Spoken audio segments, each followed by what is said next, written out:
안녕하십니까? 저는 두 아이의 아빠이자 한 남자의 남편인 40대 사연자입니다.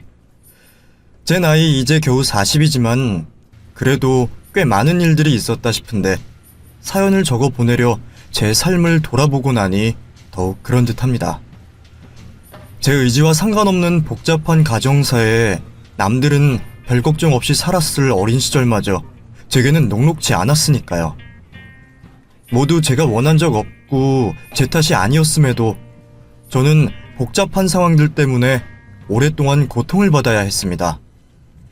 주변 환경에 고통받고 휘둘리다 보니 제가 제 인생의 스스로 주체가 된 것이 그리 긴 시간이 아니었네요. 사실 제게 가족이라는 의미는 참 복잡하고 어려운 것 같습니다.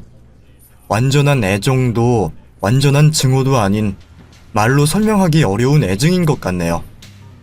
대체 뭐가 그리 복잡한가 싶으시겠지만 그건 저의 가정사를 들어보신다면 이해하시리라 생각합니다.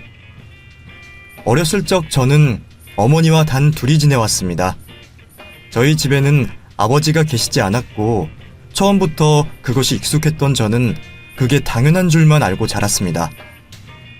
그러다 저도 나이를 먹어가며 그게 평범한 일이 아니라는 것을 인지하기 시작했을 때부터 어머니는 아버지를 궁금해하는 제게 갖가지 거짓말들을 하셨어요. 처음에는 아버지가 멀리 돈을 벌러 나가셨다는 말씀이셨습니다. 우리 아버지는 어디 있냐는 저의 물음에 어머니는 아버지가 멀리 해외로 나가셔서 일을 하고 계신다고 하셨고 그 거짓을 사실인 양 포장하시려고 가끔 가짜 소포들을 만드시곤 하셨습니다. 그러다 제가 그 소포가 해외에서 날아온 게 아니라는 것을 눈치채고부터는 다른 거짓말을 하셨죠. 지금 당장 같이 살 여력이 안 돼서 그런다. 이혼을 했다. 잠시 별거 중이다. 어머니는 이런저런 말도 안 되는 거짓말을 하셨고 저는 그런 어머니의 거짓말이 도통 이해되지 않았습니다. 돌아가신 게 아니라면 어딘가에 아버지가 계시기는 하다는 건지 그럼 어떤 복잡한 사정이 있는 건지 차라리 죽었다고 해버리면 쉬울 것을 굳이 죽었다는 거짓말을 하지는 않으시는 이유는 뭔지 그런 어머니의 거짓말에 지쳤던 저는 그냥 언젠가부터 더 이상 아버지의 존재를 궁금해하지 않게 되었고 머리가 자라면서부터는 말 못할 어머니의 사정을 어렴풋이 유추해낼 수 있었습니다. 아무래도 어머니가 사정이 있는 미혼모이시구나 생각했죠. 처음부터 없었던 아버지의 존재였기에 저도 더 이상 궁금해하지 않고 묻어둘 수 있었는지 모르겠습니다. 그렇게 저는 아버지 없이 홀어머니 밑에서 자라며 유년 시절부터 꽤 고생을 많이 했더랬습니다. 어머니 혼자 가장 역할을 하시는 집안 형편이 넉넉할 리 없었고 보육원 출신인 저희 어머니는 원래부터 가난한 분이셨거든요. 거기다 남편도 없이 도움받을 가족도 없고 비빌 구석도 없으니 그런 어머니 홀로 어린 자식을 키우시는 게 쉬운 일은 결코 아니었을 겁니다. 그래서 저희 집은 어릴 적부터 늘 초라하고 가난했고 가끔은 끼니 걱정까지 해야 할 만큼 어려웠습니다. 그리고 쉽게 나아지지 않는 형편에 저희 어머니의 시름은 갈수록 더해가기만 했죠. 그래서였을까요? 늘 고생만 하시고 쉬어본 적 없으셨던 저희 어머니께서는 결국 이른 나이에 저를 두고 먼저 떠나버리셨습니다. 뒤늦게 병을 알고 치료를 받아보려 했지만 이미 늦어버렸는지 손도 못 써보고 돌아가셨네요. 그때 제 나이는 고작 14살이었습니다. 중학교에 갓 입학했을 때였으니 마냥 어리다고 할 수도 없지만 그렇다고 부모 없이 혼자 살아가기에 적당하다고도 할 수 없는 나이였네요.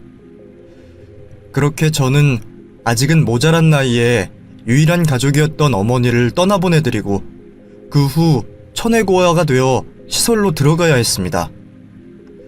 어디 먼 친척이라도 있으면 몇 년이나마 얹혀 지낼 수도 있었을 텐데 저는 고아였던 어머니처럼 고아가 되어 보육원으로 들어가야 했습니다. 아마 어머니도 자식이 당신과 같은 처지가 될 줄 전혀 모르셨겠죠. 저도 어머니가 보육원에서 얼마나 힘들게 지내셨는지 하는 얘기들을 종종 들었던 탓에 보육원에 가는 게 썩 내키지 않았고, 그래서였는지 저는 시설에서 쉽게 적응을 하지 못했습니다. 그것도 다 사람 사는 곳이고, 그 나이대 아이들이 마찬가지로 철없고 어리기에 나름의 텃세와 괴롭힘 속에 마음 편히 지낼 수가 없었거든요. 이제 저한테 집이라고 할 만한 곳은 보육원뿐인데, 그곳에서마저 편히 쉴 수가 없으니 어린 제 삶은 너무나 팍팍해질 수밖에 없었을 겁니다. 하지만 아이들의 괴롭힘이나 맛없는 보육원 밥보다 싫었던 것은 제가 정말로 고아가 되어 제 곁에 아무도 없다는 것이었습니다. 그리고 그제서야 본 적 없고 들은 적 없던 아버지에 대한 궁금증이 다시 생기기 시작하더라고요. 돌아가실 때까지 제게 아무 말씀 없으셨던 어머니가 대체 어떤 비밀을 가지고 계셨을지, 제 생부가 어딘가에 살아있기는 한 건지 저도 이제는 정말 알고 싶어졌습니다. 그리고 제가 보육원에서 지낸 지 1년 반쯤 지난 어느 날, 제 앞에 아버지라는 분이 나타나셨습니다. 네가 주환이냐? 너 엄마 이름이 박지영 맞고? 예, 맞기는 한데 아저씨는 누구세요? 내가 네 아버지다, 주환아. 중년의 남성이 저를 찾아왔을 때 저는 그 사람이 제 아버지라는 것을 눈치채고 있었는지도 모르겠습니다. 분명 처음 보는 낯선 사람이었지만 어딘가 익숙한 듯 끌렸고, 특히나 그 아저씨의 생김새가 저와 몹시도 닮아 있었거든요. 내가 나이를 30년쯤 더 먹으면 저런 얼굴이 될까 싶을 정도로 닮은 얼굴에 저는 제 핏줄을 부정할 수 없었습니다. 그렇게 보육원에 있던 저를 차에 태워 데려가시던 아버지는 가는 내내 별 말씀이 없으셨습니다. 그냥 보육원에서 어떻게 지내며 밥은 잘 먹었는지, 학교 생활을 잘 하는지, 그런 소소한 것들을 물으시더군요. 정작 제가 듣고 싶은 것은 그런 게 아니었는데 말입니다. 대체 당신은 누구이신지, 어째서 살아있었는데 나와 어머니를 만나러 오지 않았는지, 내가 왜 그동안 이주환이 아니라 박주환으로 살았어야 하는지, 어머니도 알려주지 않으셨던 어른들의 복잡한 사정이 궁금했었죠. 하지만 아버지마저 제게 속 시원히 말씀해주지 않으셨고, 저는 아버지 집에 도착해서야 그 이유를 알 수 있었습니다. 알고 보니 아버지는 혼자가 아니셨더라고요. 저보다 4-5살 많아 보이는 아들과 부인이 이미 계셨습니다. 그제서야 저는 어머니가 왜 그렇게밖에 거짓말을 할 수 없었을지, 그러면서도 아버지가 죽었다고 하지 못하셨는지 이해를 하게 되었죠. 그때 제 나이 15살이었으니 저도 그런 대충의 눈치는 차릴 수 있을 만한 나이였으니까요. 그리고 굳이 이해하지 않으려고 해도 저를 잡아먹을 듯 노려보는 의붓 어머니와 의붓 형제의 눈초리에 자연스레 이해될 수밖에 없었습니다. 둘 다 저를 어찌나 노려보는지 그때는 정말 다시 보육원으로 돌아가고 싶은 심정이었네요.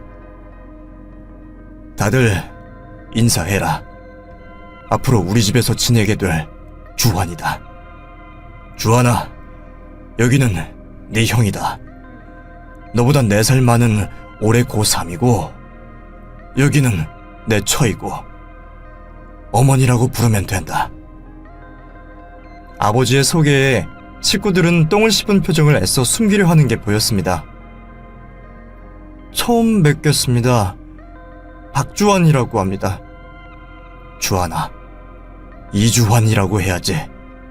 서류 정리는 곧 할 거고, 앞으로 박씨가 아니라 이씨로 살아야 하니까 금방 익숙해져라. 알겠니? 네. 그래. 이제는 우리 다 같이 한 식구로 지낼 거니까 형제간에 사이좋게 지내고 어머니에게 바르게 하고, 태연이는 주환이 방 알려줘라. 그렇게 가족들에게 저를 소개한 아버지는 가족들에게 제 소개를 간단히 하신 뒤 곧바로 집을 나가셨습니다. 그게 제가 아버지를 처음으로 만난 날의 상황이었네요. 대체 어떻게 나를 찾아내셨는지, 어머니가 돌아가신 건 아시는지, 내가 아버지 진짜 자식이 맞는 건지 답이라도 듣고 싶었지만 그럴 겨를도 없었죠. 사업을 하셔서 일이 바쁘시다고 하시는데 아무리 그래도 저를 데려와서 가타부타 더 설명도 안 하시니 저는 당황스러웠습니다. 하지만 그런 기분을 느낄 새도 없이 저는 의붓형에게 살기 어린 충고를 들어야 했습니다. 야! 너 혹시라도 착각하지 마라. 고아 새끼 불쌍해서 걷어준 거니까 우리 집에서 살게 됐다고 이 집 식구라고 생각하지 말라고. 그래봤자 너는 아버지가 밖에서 더럽게 나온 사생아 새끼고 내가 이 집 진짜 자식이니까.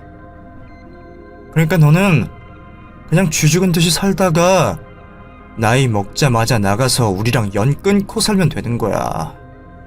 알아들어? 덕분에 저는 설명 없는 불친절한 아버지 대신 의붓형에게서 제 사정을 제대로 들을 수 있었습니다. 역시나 저는 사생아였고 그 집 식구들에게 저는 죽이고 싶을 만큼 미운 불청객이라는 사실을 말이죠. 아무것도 모른 채 갑자기 그 집에 들어가게 된 제가 듣기에는 너무 무섭고 충격적인 이야기였지만 저는 제가 상처를 받았다는 표를 낼 수도 없었습니다. 그 사람들에게는 저의 존재 자체가 충격이고 수치였을 테니 말이에요. 그동안 아무 말씀 못하시는 어머니를 보며 무슨 사정이 있을 거라는 생각은 했지만 설마 저의 탄생이 누군가의 아픔일 줄은 몰랐습니다. 내가 불륜으로 태어난 사생아라니 그것보다 더한 충격은 평생 없을 테죠. 그런데도 아버지가 대체 왜 저를 그 집으로 데려오신 건지 모르겠지만 아무래도 제가 오면 안 될 곳에 온 것 같았습니다. 저는 드디어 아버지를 만났다는 기쁨을 느낄 새도 없이 모두가 제게 무관심하고 저를 증오하는 그 집에서 고통을 받으며 지내야 했습니다. 의붓 어머니와 형은 저를 너무나 미워했고 정작 저를 데려온 아버지는 제게 별 관심이 없어 보이셨죠. 이럴 거면 그냥 보육원에서 지내게 두지 왜 데려오셨을까 궁금했지만 저는 혹시 또 괜한 말을 듣게 될까 싶어 아버지에게 이유를 물어볼 수도 없었습니다. 그래서 그 시절 제가 할 수 있었던 것은 저를 노려보며 윽박지르던 의붓형의 말대로 그 집에서 최대한 눈에 띄지 않고 쥐죽은 듯 지내는 것뿐이었죠. 하지만 제가 아무리 있는 듯 없는 듯 지내려고 노력한다 해도 그게 제가 무탈하게 지낼 수 있다는 얘기는 아니었습니다. 새어머니와 형은 제가 같은 집에서 지낸다는 사실만으로 끔찍해했고 제가 숨을 쉬고 살아있다는 것만으로 저를 저주했으니까요. 새어머니는 남편을 다른 여자에게 잠시 뺏겼다는 증오를 제게 풀어내셨습니다. 아버지가 없을 때마다 제 앞에서 저희 어머니 욕을 하시면서 저를 괴롭혀대셨죠. 돌아가신 어머니 욕을 듣는 것만큼 곤욕스러운 일도 없었지만 새어머니 역시 안타까웠던 저는 아무런 반박을 할 수 없었습니다. 어디서 너 같은 게 태어났는지 너를 볼 때마다 끔찍하다 정말. 남편은 그래도 지 핏줄이라고 데려왔는지 몰라도 나는 네가 끔찍스러워. 마음 같아서는 네가 그냥 콱 죽어버렸으면 좋겠구나. 그러게 네 엄마는 대체 무슨 생각으로 널 낳았대니? 남의 남편 홀려서 데리고 놀았으면 거기서 그쳤어야지. 미치지 않고서야 어디 아들을 낳아? 네 애미 그렇게 일찍 죽은 거 그거 다 벌 받은 거야. 그러게 사람이 심보를 곱게 쓰고 제대로 살았어야지. 그런 죄 지어놓고 오래오래 잘 살 줄 알았을까? 그런 더러운 년은 차라리 일찍 죽어주는 게 세상을 위해서도 좋은 일이지. 새어머니는 저를 볼 때마다 입에 담지 못할 얘기들을 쏟아내셨고 그런 자기 어머니를 보고 자라던 의붓형은 새어머니가 그럴수록 저를 더더욱 미워하며 모든 것을 제 탓으로 돌리고 저를 괴롭혔습니다. 야! 내가 너 찍소리 하지 말고 지내라고 했지? 왜 엄마를 화나게 해? 너 때문에 시끄러워서 공부를 할 수가 없잖아. 난 고3인데 너 때문에 시험 망치면 네가 책임질 거야? 그러게 어디서 근본도 모르는 새끼가 들어와서 집에 이 분란을 만들어. 진짜 뒤지고 싶냐? 저를 욕하고 때리는 그 모자 사이에서 지내는 것은 너무 피곤하고 힘든 일이었습니다. 그렇게 저는 그 집에서 눈칫밥을 먹고 새어머니와 형에게 학대를 당했고, 그리고 정작 저를 데려온 아버지의 무관심 속에 서서히 병들어갔습니다.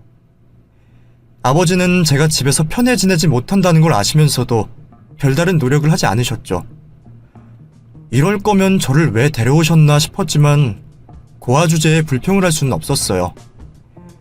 그래도 아버지가 제가 지내는 동안 돈 걱정은 안 하게 해주셨거든요. 사업이 꽤 잘 되시는지 집은 여유롭고 좋았고, 저는 생전 처음 받아보는 용돈을 받으며 학교에서도 친구들이 다들 부러워하는 신발과 가방을 들고 다녔습니다. 집 안에서는 저를 괴롭히던 새어머니도 밖에서 제가 추리하게 보이는 걸 원치는 않으시는지 제가 입고 걸치는 것들은 늘 좋은 것들로 마련해 주셨거든요. 그렇기에 남들에게는 제가 넉넉한 집에서 아무 걱정 없이 누릴 건 누리며 지내는 것으로 보였을 겁니다. 물론 보육원에서 내 방, 내 물건 하나 없이 지낼 적보다는 물질적으로 훨씬 풍요로운 생활을 할 수 있었지만, 가족 안에 섞이지 못하고 환영받지 못하는 집에서 살아야 하는 것은 거리 생활을 하는 것보다 불편한 일이었습니다. 그래서 저는 점점 집에 있는 시간을 줄이고 자꾸 밖으로 나들 수밖에 없었죠. 저는 최대한 오랫동안 밖에 있다가 새벽 다 되어서야 조용히 집에 들어오는 것이 좋았고, 그러면 가끔 아버지에게 혼이 나기는 했어도 그 집 식구들과 부대끼지 않을 수 있어서 마음만은 편했습니다. 어차피 용돈이야 넉넉하게 있으니 밖에서 고생하며 돌아다닐 일도 없었고요. 그러다 보니 차라리 방 한 칸 얻어서 밖에서 지내고 싶다는 생각도 했지만 아버지는 무슨 이유에선지 그것은 허락하지 않으셨습니다. 사고를 치고 다니더라도 부모 보이는 앞에서 해야 한다며 제가 가출하거나 독립을 하는 것에서는 크게 화를 내셨습니다. 하지만 그게 아버지가 제게 관심이 있다거나 애정이 있어서 그러신다고는 생각하지 못했죠. 저는 아버지가 저를 거두시고 저를 챙기시는 게 자신의 실수를 책임지려는 최소한의 도리일 거라 생각했습니다. 어쨌든 제가 자신의 핏줄이고 자식이다 보니 고아로 둘 수는 없고 성인이 될 때까지는 먹이고 재워야 한다는 책임감일 것이라 여겼습니다. 여유가 없는 집도 아니다 보니 나 같은 놈 하나 걷어 먹이는 게 어려운 일도 아닐 것이고, 사업하시는 아버지 성격상 자기 자식이 보육원에서 지내는 것을 알고도 그냥 모른 척하기 찝찝했을 수도 있겠다 싶었죠. 그래서 저는 제게 책임을 지르는 아버지에게 복잡한 감정을 느낄 수밖에 없었습니다. 애정도 없이 나를 뭐하러 거두나 싶은 원망과 서운함, 그래도 피가 섞인 아버지이고 가족이라는 존재에 대한 위안, 그러면서도 나를 애정이 아닌 책임으로만 여기고 무관심 속에도 도리를 하시려는 아버지에 대한 이상한 부채의식까지, 저는 아버지를 사랑할 수도 그렇다고 미워할 수도 없는 복잡한 마음으로 괴로워야 했습니다. 덕분에 저는 너무나 우울하고 불행한 청소년기를 거쳐야만 했죠. 그래도 처음에는 환경도 받쳐주겠다, 어차피 할 것도 없겠다 싶어서 공부도 참 열심히 했었습니다. 그나마 공부를 하겠다고 하면 부모님이 저를 기특히 여기실 거라 생각하기도 했고, 공부하는 시간만큼은 불편한 집안에서 벗어날 수 있을 거라는 생각에 공부에 관심을 가졌었죠. 그런데 제가 성적이 오를수록 제 처지는 고달파지더군요. 그건 다름 아니라 굴러들어온 돌이 빛나는 꼴을 못 보겠다는 새어머니와 형 때문이었습니다. 이게 어디서 잔재주를 부려! 씨. 너 아버지한테 예쁨 받고 싶어? 내가 너한테 똑똑히 말했지. 네가 이 집에서 살아나가려면 최대한 죽은 듯이 사는 방법밖에 없다고. 네가 아무리 발버둥 쳐봐야 이 집에 네 자리는 없어. 존재 자체로 민폐였던 저는 성적이 좋아서도 안 되었던 모양입니다. 제가 좋은 성적을 받는 꼴을 못 보던 형은 몰래 제 방에 들어와 문제집들을 찢어놓거나 책을 숨기곤 했고, 새어머니는 아버지 몰래 저를 구박하며 제가 마음 편히 공부할 수 없이 만들곤 하셨습니다. 그래서 저는 그 후로 밖에 나가 독서실을 끊어 공부를 했고, 충분히 좋은 성적을 낼 수 있음에도 시험은 일부러 망치곤 했습니다. 제가 좋은 성적표를 받아간다면 새어머니와 형이 또 난리를 피울 테니까요. 그리고 어차피 좋은 성적 받아봐야 칭찬해줄 사람도 없기에 제게 성적은 별로 중요한 일이 아니었습니다.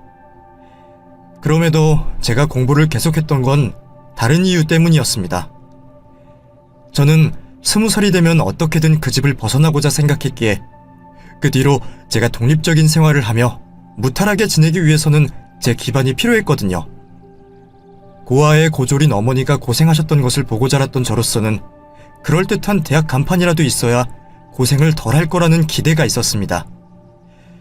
요즘에야 내신이 더 중요하다고 하지만 제가 학교 다닐 때에는 수능 성적만으로 대학 진학에 무리가 없었기에 학교 성적은 내내 나빠도 별 상관이 없었고, 그래서 저는 나쁜 성적표를 받아오면서도 몰래 공부를 계속할 수밖에 없었습니다.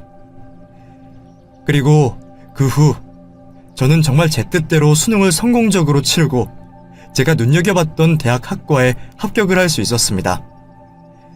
나름 몇 년간 코피 터지게 노력해서 좋은 결과를 보게 되었지만 정작 저는 그런 기쁜 소식을 나눌 사람도 없었고 제 스스로도 크게 행복하다고 느끼지는 않았습니다.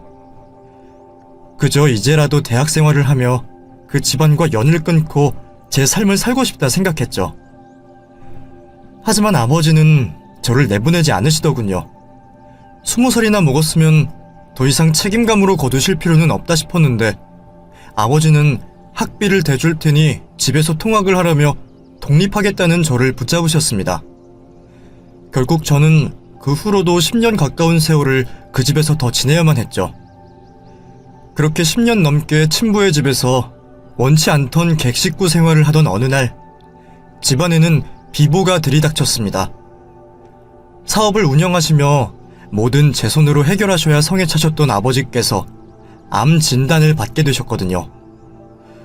매년 건강검진을 받으셨는데도 왜 뒤늦게 암을 발견하셨을지는 모르겠습니다만 그게 저희 어머니처럼 아버지께서도 운이 없으셨는지 모르겠네요. 결국 아버지는 병원에 입원하여 치료를 시작하셨고 저는 가끔 그런 아버지 병문안을 가곤 했었습니다. 하지만 정작 아버지 병실 안에서 저는 별다른 말을 할 수 없었어요. 늘 바쁘셨던 아버지셨기에 그동안은 단둘이 있을 시간이 거의 없었는데 그래서 늘 나중에 여쭤봐야지 하는 것들만 품고 살던 제가 정작 상황이 되어서는 아무 말도 할 수 없다는 게 우스웠네요. 오래전부터 묻고 싶었던 게 참 많았는데 근데 그때는 이제 와서 그런 것들을 물어서 뭐 할까 싶더군요. 어차피 아버지는 오래 살지 못하실 것이고 그런 아버지를 괴롭히고 싶지 않았습니다. 게다가 죽음을 앞두어 마음이 약해진 사람에게 굳이 마음에도 없는 사과와 회개를 듣고 싶지도 않았고요. 그래서 저는 끝내 아버지에게 어머니의 일을 직접 묻지 못했습니다. 그리고 그간 서운했다는 얘기도 전혀 하지 않았죠. 사실 아프신 아버지가 걱정되어 그랬다는 것은 거짓말일 겁니다. 어쩌면 저는 괜히 그 얘기를 먼저 꺼내어 아버지에게 사과를 듣고 평생 원망하던 아버지가 돌아가시기 직전에 면죄부를 드리는 게 싫었는지도 모르겠습니다. 이제 와서 아버지를 용서하거나 이해하고 싶은 생각이 없었기에 사과를 듣는 게 의미가 없었던 것이죠. 그리고 저는 그런 생각처럼 아버지가 돌아가시는 끝까지 아버지를 절대 이해할 수 없었습니다. 아버지는 돌아가시기 직전 병원으로 온 가족들을 부르셨습니다. 그리고 그 자리에는 처음 보는 두 사람이 함께였죠. 여보, 갑자기 무슨 일이에요? 식구들을 다 부르고 말할 기력도 없다는 사람이 무슨 유언이라도 남기려는 사람처럼. 그리고 이 사람들은 대체 누구고요? 그래, 당신 말 잘 꺼냈어. 당신 생각이 맞아. 내가 오늘 유언하려고 다 불렀다. 새어머니 말씀처럼 정말 유언을 하시겠다는 아버지의 말씀에 식구들은 모두 놀란 듯 했습니다. 그리고 처음 보는 두 사람 중 나이가 있어 보이는 한 사람이 유언을 공증하러 온 변호사라는 걸 알게 되었죠. 아니, 몸도 안 좋은 양반이 이 와중에 무슨 유언이에요? 어차피 당신 죽으면 다 의미 없는 것들인데 돈 문제는 우리끼리 알아서 할 테니까 당신은 신경 쓰지 말고 건강할 생각이나 해요. 그리고 아직 죽지도 않은 사람이 왜 유언을 한다고 그래? 당신 이러면 내가 속상하지. 나 두고 갈 생각만 하나. 왜 당장 죽을 사람처럼 이래 정말. 새어머니는 아버지를 걱정하는 듯 유언이 뭐가 필요하냐며 말을 하셨지만 그게 진심이 아니라는 것은 그 자리에 있는 모두가 알고 있었을 겁니다. 새어머니는 아버지를 걱정하는 듯 유언이 뭐가 필요하냐며 말을 하셨지만 그게 진심이 아니라는 것은 그 자리에 있는 모두가 알고 있었을 겁니다. 아마 새어머니는 아버지가 제게 유산을 남기실까 그게 걱정되는 것이겠죠. 저야 애초에 아버지에게 충분히 받았다고 생각했고 유산을 받으면 또 그 사람들이 저를 얼마나 괴롭힐까 싶은 걱정에 유산 생각은 하지도 않았습니다. 주신다고 해도 받을 생각 없다고 할 참이었죠. 그런데 그때 아버지가 충격적인 이야기를 하시는 겁니다. 그래서 미리 유언을 하려는 거야. 내 유산 당신이나 애들한테 안 넘길 거라서. 아버지가 유산을 가족들에게 남기지 않으시겠다는 거였죠. 돈이 없으면 모를까 사업하시면서 재산도 꽤나 있으신 분이 처자식에게 유산을 남기지 않으시겠다니 그 말에 돈 욕심 없던 저마저도 놀랄 수밖에 없었습니다. 그게 무슨 말이에요, 여보? 유산을 안 남긴다니. 제대로 들었으면서 뭘 물어? 나 유산 다 기부하고 갈 거야. 그래도 당신 먹고는 살아야 하니까 지금 사는 집 그거는 당신 앞으로 해줄게. 애들이야 나이 먹을 만큼 먹었고 다들 제 앞가림하고 살 수 있을 테니 돈 필요 없을 것이고 당신은 그 집으로 연금 받아서 살던가 해. 그 정도면 더 욕심 부리고 할 것도 없잖아. 지금 이게 무슨 말씀이세요, 아버지? 유산을 안 남기고 기부를 하신다니요? 아버지 재산이 한두 푼도 아니고 못해도 수십억인데 그걸 다 어디 기부하시겠다는 건데요? 그러자 그때 아버지는 변호사와 함께 온 정체불명의 남자를 가리키며 말씀을 하셨습니다. 쟤한테 줄 거다. 내가 제 후견인이거든. 내가 제 보육원에 있었을 적부터 챙겼던 애야. 나한테는 자식이나 다름없어. 무슨 소리야 대체? 아니, 당신 자식이 여기 둘이나 있는데 또 무슨 자식이야? 당신 어디서 아들 모으는 취미라도 있어? 아니, 아프더니 뇌까지 다쳤나? 이제 와서 무슨 헛소리를 하는 거야? 나 멀쩡하니 소리 좀 그만 질러. 아, 내가 내 돈 알아서 하겠다는데 왜 그리 말이 많아? 그게 어떻게 당신 돈이야? 내가 당신 위해서 얼마나 희생을 했는데. 근데 당신이 어떻게 이럴 수가 있어? 아버지가 누군가의 후견을 하고 계신 줄도 몰랐던 식구들은 모두 깜짝 놀랄 수밖에 없었습니다. 그런데 하물며 그 고아에게 전 재산을 넘기신다니 무슨 소리인가 싶었죠. 저도 그제서야 그 사람을 자세히 보게 되었는데 그 사람 나이가 얼핏 보기에는 형이나 저나 비슷한 나이 또래로 보이더군요. 저처럼 30쯤 되어 보였거든요. 안에서 밖에서 자식 둘이나 두시고 또 어디서 자식을 하나 더 만드셨다는 건지 저는 아버지가 이해되지 않았습니다. 그렇다고 질투를 하거나 견제를 한다기보다 저한테도 애정이 없으셨던 분이 대체 무슨 생각으로 그러셨을까 싶었던 거죠. 그래서 당신한테는 집 넘겨주겠다고 하잖아. 그것만 해도 부족할 것 없을 텐데 뭐가 그리 불만이야? 어차피 당신이나 태연이 주한이는 그동안 누릴 만큼 누리고 살았지 않았어. 그동안 그만큼 누리고 살았으면 된 거 아니야? 근데 준수 쟤는 내가 해준 게 없어서 미안해서 그래. 그래서 재단 만들어서 고아들 도우면서 살게 할 거야. 그게 내가 죽기 전에 하고 싶은 일이야. 내가 평생 고생해서 일군 것 의미 있게 쓰고 싶다는데 그 정도도 이해 못 해줄 거야? 어떻게 당신이 내 뒤통수를 이렇게 칠 수가 있어? 밖에서 자식 낳아온 걸로도 모자라서 이제는 고아들까지 걷어먹이라고. 아버지는 준수라는 그 사람에게 전 재산을 넘기고 재단을 운영하게 하시겠다 말씀하셨습니다. 새 어머니와 형은 그럴 수는 없다며 아버지를 말렸고 저는 그 광경을 남의 집 일인 양 쳐다보고만 있었죠. 저야 아버지가 재산을 어떻게 쓰시던 별 관심도 없었고 저야말로 남의 자식이나 마찬가지이다 보니 나서서 말을 할 이유도 없었으니까요. 그냥 형이나 새어머니는 속 좀 쓰리겠다 싶어 그 사람들이 어찌 나올지 그게 걱정이었습니다. 하지만 아버지는 마음을 돌리지 않으셨고 결국 변호사 공증 아래 준수라는 그 고아에게 전 재산을 물려주신다는 유산을 확정하셨습니다. 그리고 그 일이 있고 한 달이 되지 않아 아버지는 결국 돌아가시고 마셨죠. 그러니 이제는 아버지의 유언을 바꿀 수도 아버지를 설득할 수도 없게 된 일이었습니다. 그러자 아버지에 대한 배신감이 어마어마하셨던 형과 새어머니는 아버지의 영정 앞에서 악담까지 하며 분노를 참지 못하셨습니다. 저 망할 영감탱이가 나를 기어이 배신을 하네. 엄한 년이 낳은 자식까지 거둬 키워줬더니 고마운 줄은 모르고 나를 이렇게 팽식해버려. 아이고, 세상에 처자식 내팽개치고 이러는 법이 어디 있다고. 어디 죽어서도 편히 잠드나 보자.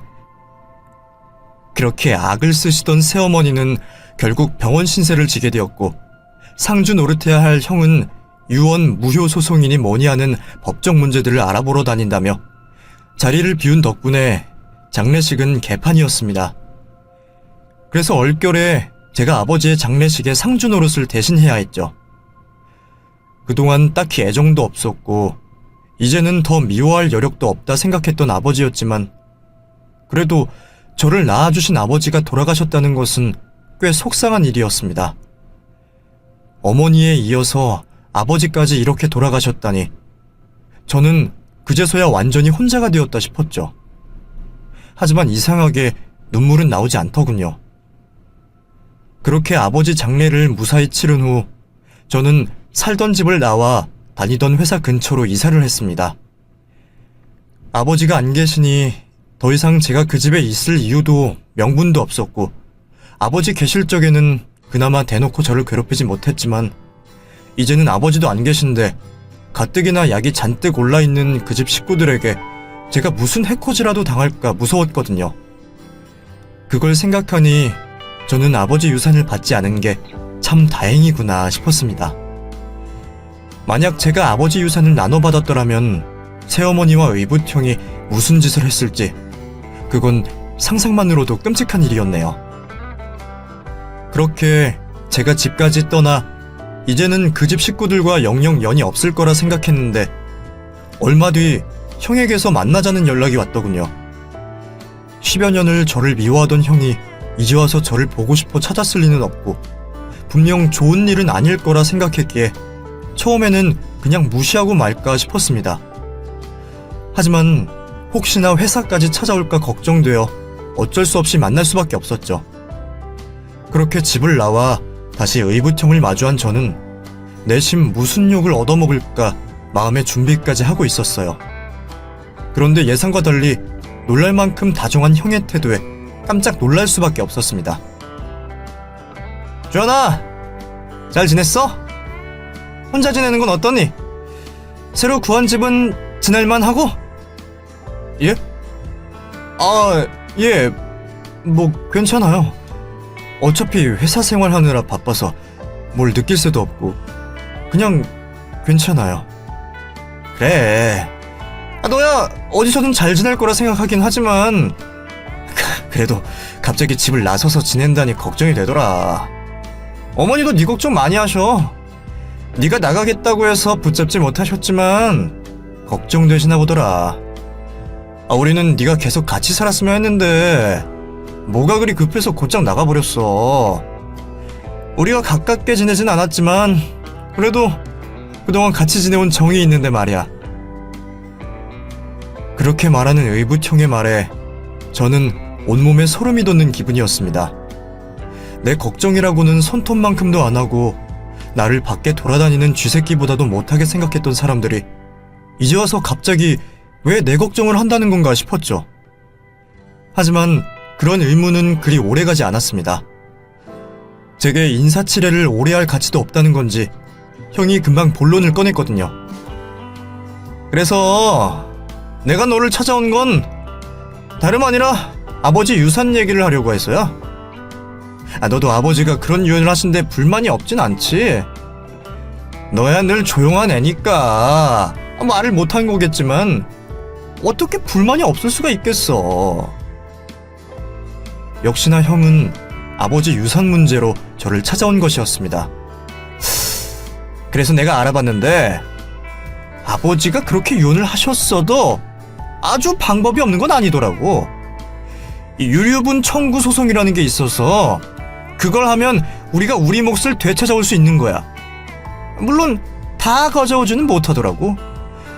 그나마 해봐야 절반 정도? 근데 우리가 힘을 합치면 더 받을 수도 있다는 거야. 어때? 너도 우리 도와줄 거지? 아버지 장례식도 비우고 뛰어다닌 보람이 있었던 건지 형이 아버지 유언을 뒤집을 만한 방법을 찾았던 모양입니다. 그게 바로 유류분 청구 소송이었던 거죠. 유류분 청구 소송을 하면 원래 저희가 받아갈 몫에서 반 정도는 받아낼 수 있다더군요.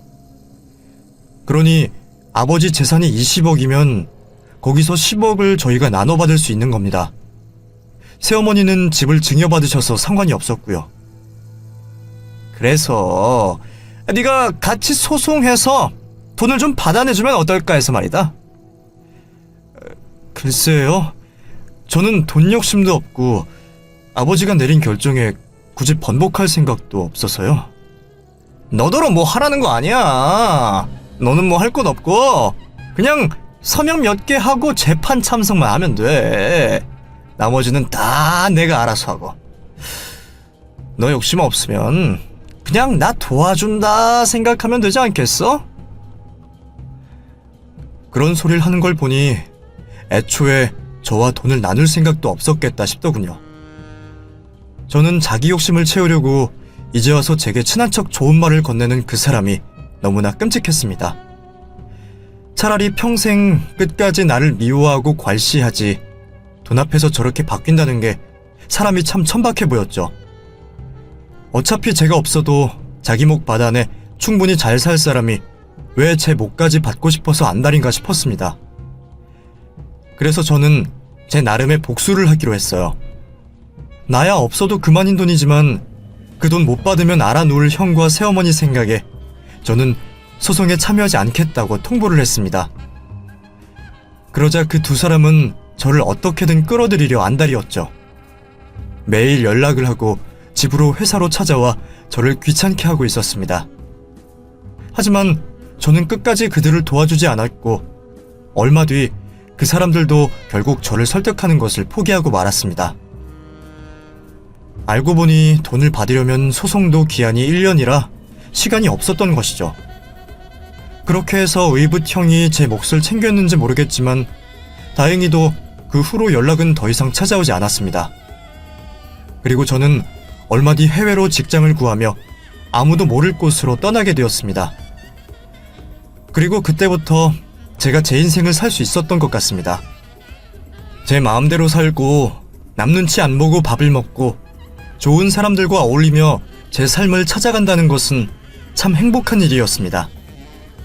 그리고 그렇게 서서히 제 마음을 치유해가던 저는 지금의 제 아내를 만나 가정을 꾸리며 제가 그토록 바랐던 저만의 가족을 만들 수 있었습니다.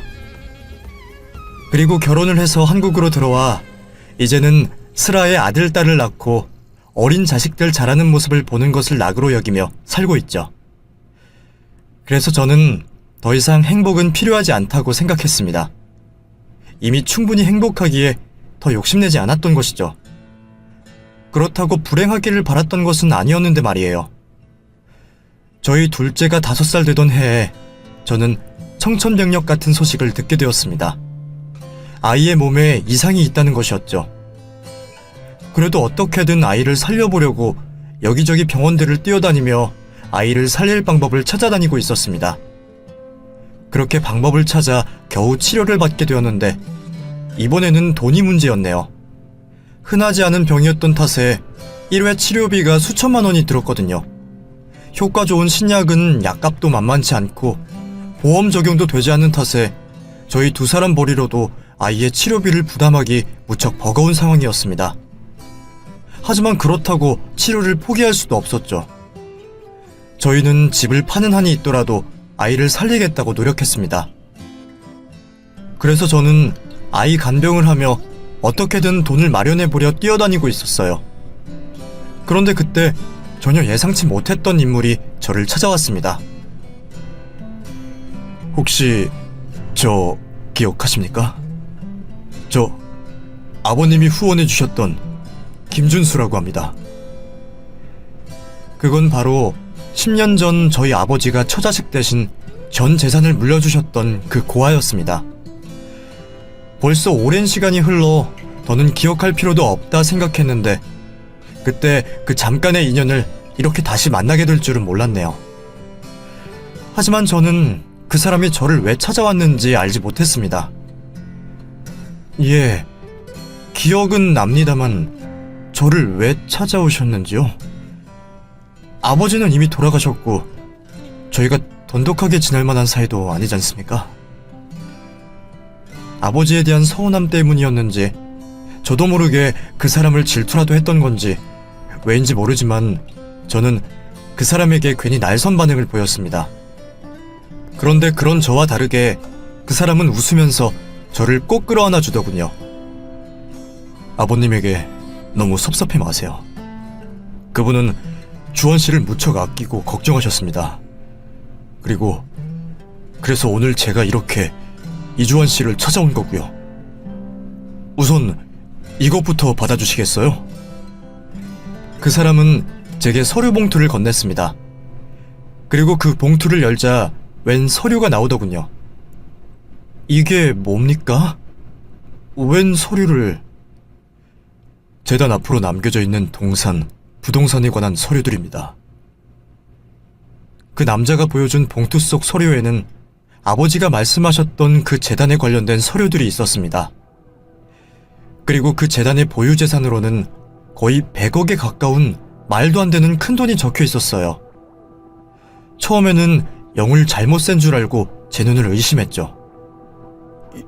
이게 뭡니까 대체? 지금 이 많은 돈이 다 재단 돈이라고요? 저희 아버지 재산이 이렇게 많았습니까? 아, 그때 아버님이 물려주신 돈에서 큰 아드님이 받아가신 돈을 빼면 당시에는 50억 정도가 있었습니다. 지금 그 돈은 지난 10년간 재단을 운영하며 키운 재산이고요. 참 대단한 규모였지만 저는 그 사람이 재단 관련된 서류를 제게 보여주는 저희를 알지 못했습니다. 솔직히 그 큰 돈이 다 재단 소유라니 놀랍고 부럽기만 하더군요. 그 당시에는 아버지 재산 아버지가 알아서 하시니 관심 없다 생각했지만 지금은 제가 자식 때문에 한 푼이 급할 상황이라 그런지 그 말도 안 되는 돈 앞에 마음이 흔들렸습니다. 그런데 이제 와서 그 사람이 왜 나를 찾아와 돈 자랑을 하는지 이해를 할 수 없었죠. 근데 이걸 저한테 왜 보여주시는 겁니까? 이제 와서 저 배 아프라고 자랑하는 것도 아닐 텐데 말이에요. 그러자 그 사람이 제게 놀라운 말을 전하더군요. 그 밑에 서류를 보십시오. 그건 재단 명의를 양도한다는 서류입니다. 바로 이주환 씨한테 말이죠. 예? 그게 무슨 말입니까? 재단을 저한테 넘긴다니요? 이제 와서 저한테 왜요? 그게 처음부터 사장님 계획이셨습니다. 저는 지난 10년간 이주환 씨 대신 재단을 운영하고 키워온 일을 했을 뿐이고요. 저는 처음부터 고용된 직원입니다. 사장님은 처음부터 모든 걸 이주환 씨에게 맡기고 싶어 하셨어요. 사실 이주환 씨는 모르셨겠지만 사장님이 돌아가시기 전까지 이주환 씨에 대한 걱정이 많으셨습니다. 아무래도 복잡한 가정사가 있으니 돈 때문에 가족들에게 핍박받으실까 염려하셨던 거죠. 그래서 아버지가 저한테 재단을 물려주려고 하셨다고요? 예, 애초부터 그럴 계획이셨습니다. 큰 아드님 쪽에서 유류분 청구 소송할 것도 예상하셨고요. 그래도 그나마 그게 남은 재산을 지킬 방도라 생각하셨을 겁니다. 그래서 재산은 재단으로 돌려서 제게 관리를 맡기셨었고 10년 뒤에 이주환 씨에게 돌려드리라고 말이에요. 아마 유산으로 바로 받으셨으면 다른 가족들이 이주환 씨에게 무슨 해코지라도 할까 걱정하셨던 것 같습니다. 그동안 이주환 씨가 집안에서 식구들에게 어떤 고통을 받았는지 사장님도 대충은 알고 계셨거든요. 저는 처음 듣는 아버지의 속내에 깜짝 놀랄 수밖에 없었습니다. 한 번도 생각해 본 적 없던 아버지의 진심에 저는 얼떨떨할 수밖에 없었죠. 아버지가 제 걱정을 하실 줄은 상상도 못했네요. 말씀을 못하셔서 그렇지 많이 사랑하셨을 겁니다. 애초에 저랑 사장님이 연이 닿게 된 것도 다 이주환 씨 때문이었거든요. 사장님께서 이주환 씨 어머님이 돌아가신 걸 뒤늦게 알고서 이주환 씨를 찾아다니셨다더군요. 그러다 제가 아드님인 줄 알고 저를 먼저 만나셨는데 제가 아니란 것을 알고 괜히 미안하신지 그 후로 저를 후원해 주셨어요. 그래서 제가 덕분에 공부를 하고 사장님께는 은혜를 많이 입었죠. 알고 보니 아버지는 저를 모른 척 하셨던 게 아니라 저를 찾아다니셨다고 했습니다. 어머니와는 실수였지만 자식인 저를 그래도 걱정하셨다는 거죠. 오히려 피해 다닌 건 어머니였던지 그래서 어머니가 돌아가신 뒤로 저를 찾아내셨고 그 과정에서 준수 씨와 연이 닿아 준수 씨를 후견해 오셨답니다. 그리고 준수 씨의 도움을 빌려 저를 위한 마지막 선물을 남겨주셨던 것이고요. 그런 아버지의 몰랐던 사정을 듣게 된 저는 그제서야 아버지의 마음을 이해하며 장례식 때 마저 참았던 눈물을 터뜨릴 수밖에 없었습니다. 그동안 아버지를 무척 원망하고 나를 사랑하지 않는다 생각했는데 아버지는 아버지 나름의 방법으로 저를 걱정하셨던 겁니다. 그리고 저도 이제서야 아버지가 되어 그런 아버지 마음을 조금은 이해할 수 있었던 거죠. 재단을 처분해서 개인 자산으로 돌리시던 계속 재단을 운영하시던 그건 이주환 씨가 좋으실 대로 하시면 됩니다. 저는 모든 고난을 내려놓을 거니까요. 아니요, 재단을 없앨 생각은 없습니다. 그리고 그게 제 몫이 되기를 바라지도 않고요. 물론 저도 재단 운영에 앞으로 참가를 하고 싶지만 그동안 준수 씨가 하셨던 대로 맡아주셨으면 좋겠네요. 지난 10년간 2배나 가까이 규모를 키워낸 건 전부 준수 씨 덕분일 테니까요. 그리고 아마 아버지께서도 그렇게 하시기를 바라실 겁니다. 저만큼이나 준수 씨를 믿으시는 분이셨으니까요. 그렇게 저는 뒤늦게서야 아버지의 진심을 알게 되고 아버지의 뜻대로 준수 씨와 함께 재단을 운영해 나가기로 했습니다. 그리고 다행히도 재단에서 나오는 기금으로 저희 아이 역시 무사히 치료를 받아낼 수 있었네요. 그래서 저는 제 아이에게 전부 할아버지가 고쳐주신 거라 말해주었죠. 그동안 아버지를 부정했던 저 때문에 할아버지의 존재를 몰랐던 아이들은 할아버지에게 고마움을 전했고 저는 그제서야 제 아내와 아이들을 데리고 아버지의 납골당을 찾을 수 있었습니다. 그리고 이제야 아버지에게 그 말을 전하게 되었네요. 사랑합니다, 아버지. 이 말 한마디를 못해 수십 년을 답답해하며 살았는데 이제라도 이 말을 드릴 수 있어 다행이라 생각합니다. 그리고 아버지도 그곳에서는 편안하셨으면 좋겠네요. 그럼 가정의 달 5월을 맞아 여러분들께서도 가족 간의 오해를 풀어내시고 가족에게 진심을 전하셨으면 좋겠습니다. 감사합니다.